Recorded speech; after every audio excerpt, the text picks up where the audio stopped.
Hi, it's Xavier, and you want to see what we're doing in my bonsai retreat today? I talked about in a previous video, trunk chops, air layers. And in that video, I tried to highlight the importance of thinking and planning and thinking about whether a tree is worthy of being subject to an air layer. And I'm going to put a big caveat on that now, mainly because I like using the word caveat. Anyone in the comments who knows what it means. I know a few people were pointing out that, you can make great bonsai from any material, and that shouldn't be a preclusion from taking air layers off of anything that you have available to you. And certainly in the earlier days, I would take air layers off lots of trees because I didn't have lots of trees. I didn't have the money to buy anything new. So it was a way that I could increase my stock and get better at the skill. And of course, in the thought process about questions you must ask, that would be one of them. The reason why I applied it so much to me this year is because the air layers I took last year, I was disappointed with them. I'd probably hurried a little bit, probably in my eagerness to get a video out, and I lost track of what it was I was trying to achieve. And that is a good question for you. Anyway, so if I upset anyone on that, I am sorry, but needless to say, air layers are fun, and we will be doing a couple, but not as many as I had originally intended. But no, today I'm just going to literally take you back to some of those trees that I said I was going to do chops on and show you exactly how that happens. First two of the trees, we've got the English Elm and we've got the Beech. Now I know that a couple of people, when we did the live chat, suggested that there could be good literati subjects and things like that. And I looked at that, I looked at a lot of the comments after, so I thought, maybe. And then I asked myself again, are they going to be good enough for the time that I'm going to have to put into them? And that's the other thing. All of those LAs I've taken, I could, with time, make really good bonsai. And any of you who've commented recognize that. But I know I don't have the time to devote to all of these projects. So I've got to be a lot more discerning about where I put my time. And that's in my particular circumstances. So a lot of what I say is applying to me. So I have taken a decision on this. This Beech was recovered in 2019. Doing very well in this drum pot, has an interesting root structure, but as I said at the video, has absolutely no taper. Has some nice movement, but no taper. And for me, I could consider bringing branches down and try and create an elegant literati, but for me, that's still not going to hide the fact there's no taper. And even with a literati, it would be nice to see a little bit of taper, certainly for me. So I'm going to stick with my original intention, and I'm going to do the trunk chop. And I've got two buds there. Now, ideally, I probably only want that one. But what I want to do is I'll take the chop here, seal up the wound, and then feed this and put this somewhere to develop. So that'll be the first one we'll do. And just to reiterate, no taper, and I do not see a prospect of an E air layer tree there. And for me, it's because total lack of taper. And when you're trying to do chops, what you do want to do is leave yourself the cleanest possible wound site so that it would heal easier. So rather than trying to get that precise cut down here straight away, what I'm going to do is get rid of all this heavy material up the top. So let's do that first.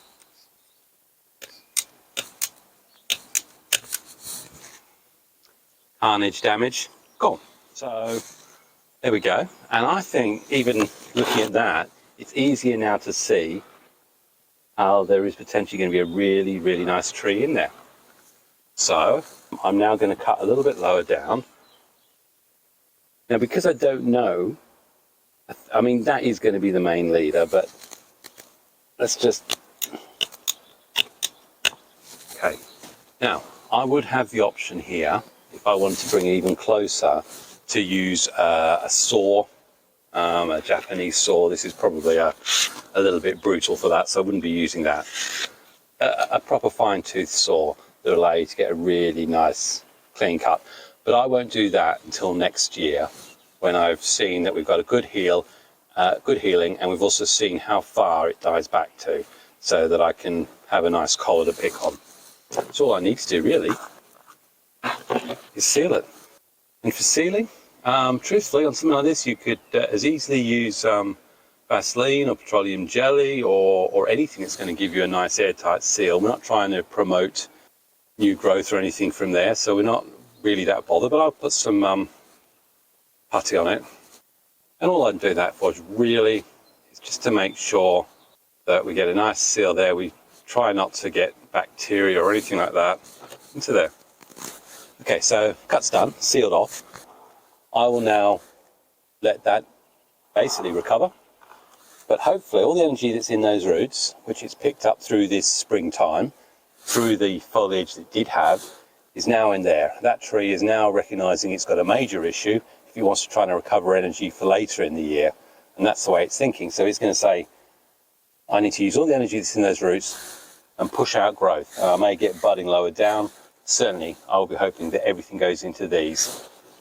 To aid that process, just going to use some of my Oceana pellets. And hopefully that doesn't aid the bird growth. So there it is. It's that simple. I could clean up around here if I wanted to. I will get rid of a lot of this moss growth, because what I do want to do is make sure we get really healthy exchange of water and oxygen. I don't want rotting taking place anywhere on this. In terms of how much of a gamble is this, I don't think it's a gamble at all.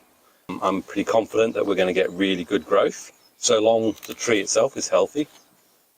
I would imagine in another 6 months, 3 months, we should see a lot of growth out there, and then I can make a decision whether or not I'm going to have both branches, or whether I'm just going to try and develop it on the one, and in which case I'll be hoping for buds here. So that's what's going to influence my decision on this one. So that's the beech chopped. Okay, the second one we talked about was this English Elm, and initially I did see a line going through here, and then potentially up here, and have a long, elegant tree. But to be fair, what I did is I mucked up. He said if I was going to do that for a literati style, I should have done some wiring a lot earlier on these branches. But again, the main trunk, absolutely no taper at all. Looking at whether I put air layers in, I could. I mean, if you look at that, I could possibly put an air layer there, cut there, and develop further on from here. But and that could make a pretty good tree actually. And if I only had, 20, 30, 40 trees, I may well consider doing that. Again, another thought process in this, I didn't pay a fortune for this. I got it at a dig at a commercial site. I think I paid £6 for the 6-foot tree. So I'm willing to say, okay, nice that bark looks. I don't want to wait till the next year to see how this goes. I want this to develop now. So, same process as before. Higher up. Gone. Already now, when you look at it, your eye has stopped being distracted by what was above. Hopefully you've already forgotten what was above, and now you're looking at what you're potentially going to get here. And this, I want this to grow out. It's going to take at least a couple of years to try and, I need this to grow to at least half the thickness of the original trunk. So if you imagine that, I've really got to let that go to town. I reckon 2 years to grow that to any sort of decent thickness without pruning. So what we'll do again, we'll try and get a little bit closer on this one. And again, if I had the fine saw, I could certainly cut down very carefully to try and minimise the damage around the sides where you want the healing to take place. But I'm also quite confident that I'm going to give it about 1 centimetre's dieback. There it goes. A little bit came away, so we're just going to tidy that up.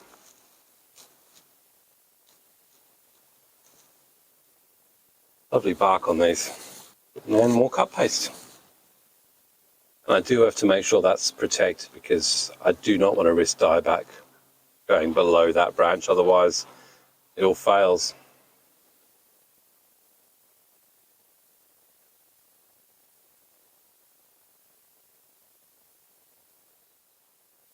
It's fine, either apply too much or not enough paste.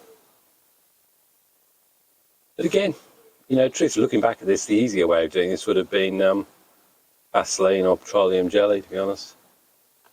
Okay, so there's your tree, and again, a couple more years, that branch really flourishes. I'll feed it up with some chunks. I just want to clear off the gunk in this. What I do not want is roots or algae or anything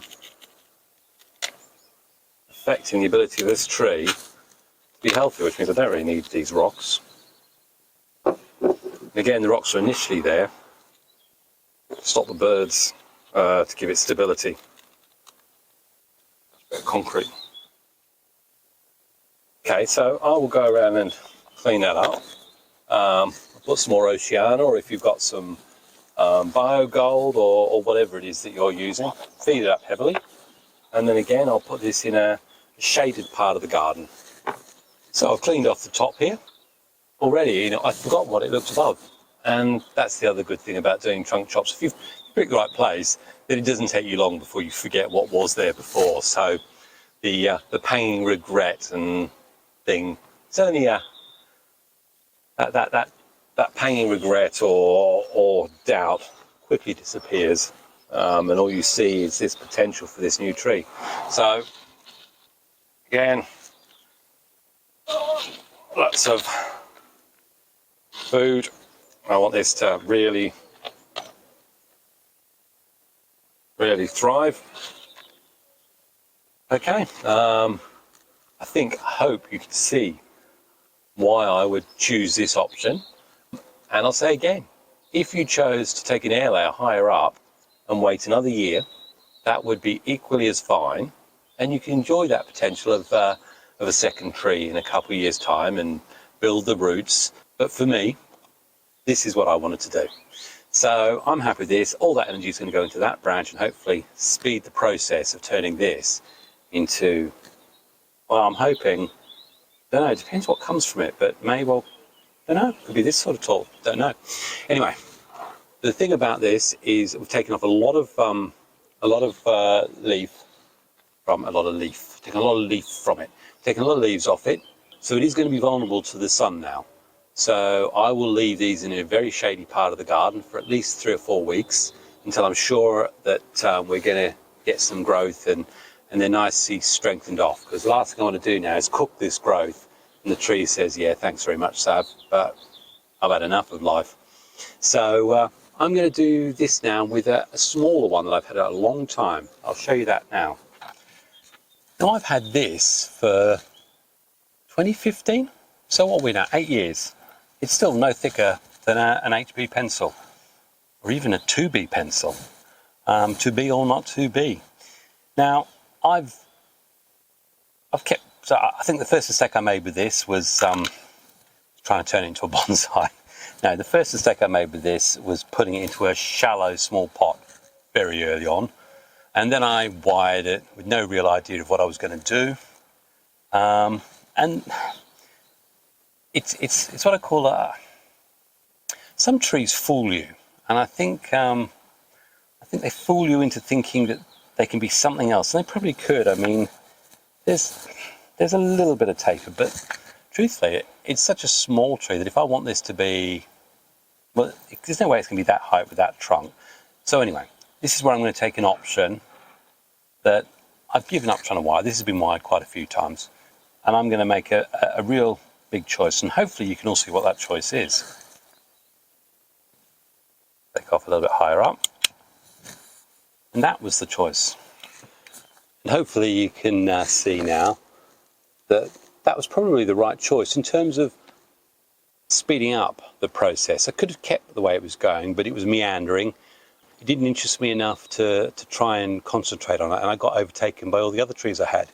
So sometimes also looking about, I don't want to use the word quick win, because this is still going to need development, but there was an obvious tree developing very lower down that now I'm certainly a lot more enthusiastic about, and I'm quite happy to follow up on. So again, I know that with Hornbeam they die back about 1 centimetre. So we'll just, there we go. And I could probably go back a lot closer, but I'm always happier. I like to see that collar develop. And I am happy waiting a year for that to heal properly before I start nibbling it back isn't going to affect the growing of this. Just need to get rid of some of these weeds. And I think this one is really going to become something special quite quickly. It's been meandering around in this garden, doing not an awful lot, sulking because I haven't treated it properly and haven't looked at the options that are there with it. Pot's big enough for it now.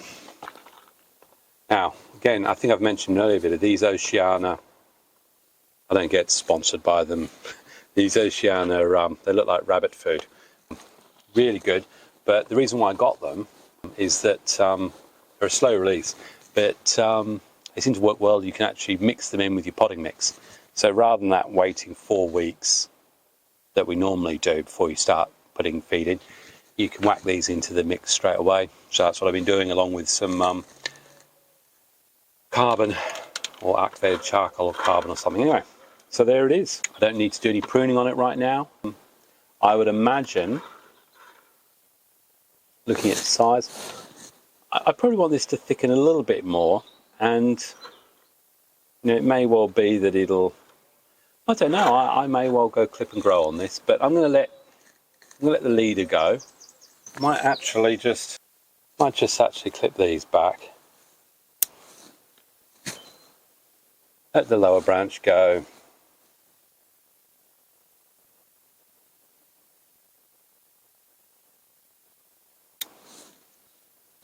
Yeah.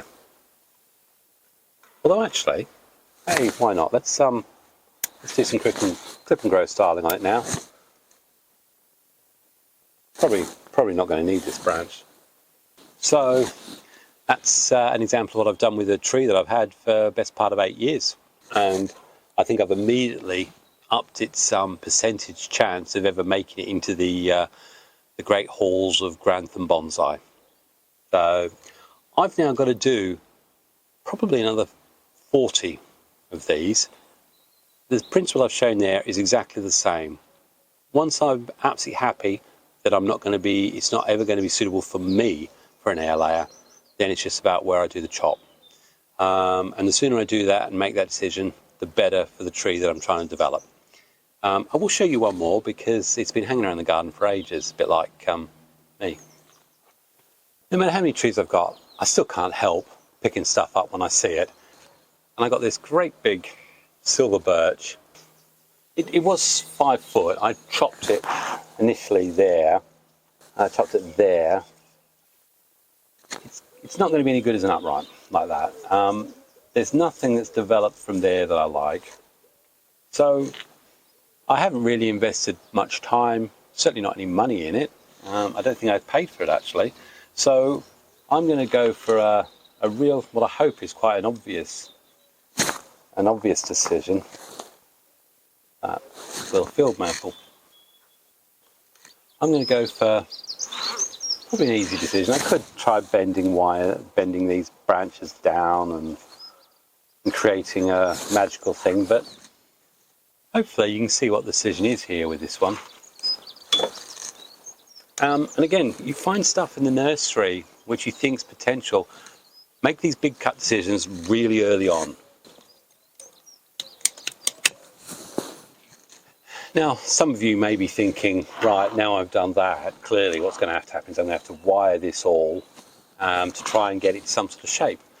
But at the moment, in my head, I haven't got a clear idea where I want to go with this. What I do know is that that's the initial trunk length there. So unless I get buds lower down, I've got that much there and there's no taper. So the equal amount is about there. So I could try wiring it, but I think that looks really false. So as it stands right now, I don't actually see it as a potential bonsai yet.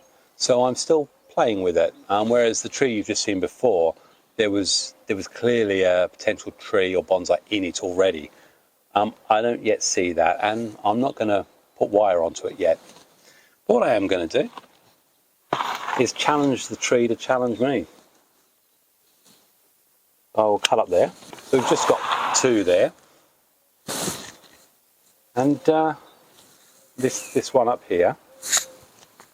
And we'll see what happens. I probably don't want these growing out. I want this to grow, I don't know. Maybe it'll weep. What I'm really waiting to see with this one is with that growth gone on top, silver birch I know tend to throw out back buds quite readily. So I'm sort of asking it to do just that. And that's the other reason for doing that chop. I want to see if I can get something come perhaps lower down here, something out of here that may, I don't know, it may influence where we go with that. There's a little bit of movement, so I like that. So that'll go down the bottom of the garden. I'll just remove all the muck from the top, feed it. It's still in the original soil, so truth be told, this will be down for a repot next year. Have a look and see what the roots are like. That's all I'm going to show you with the trunk chops. I may well video a few others and you'll see them added onto clips at other times, but that really does hopefully cover it. So from Xavier, hopefully having shown you some ground rules for trunk chops and demonstrated on a few different varieties of trees, you'll have a better appreciation or certainly a better confidence on whether or not you should be doing that. And I wish you all the best. Happy bonsaiing. God bless. Cheers.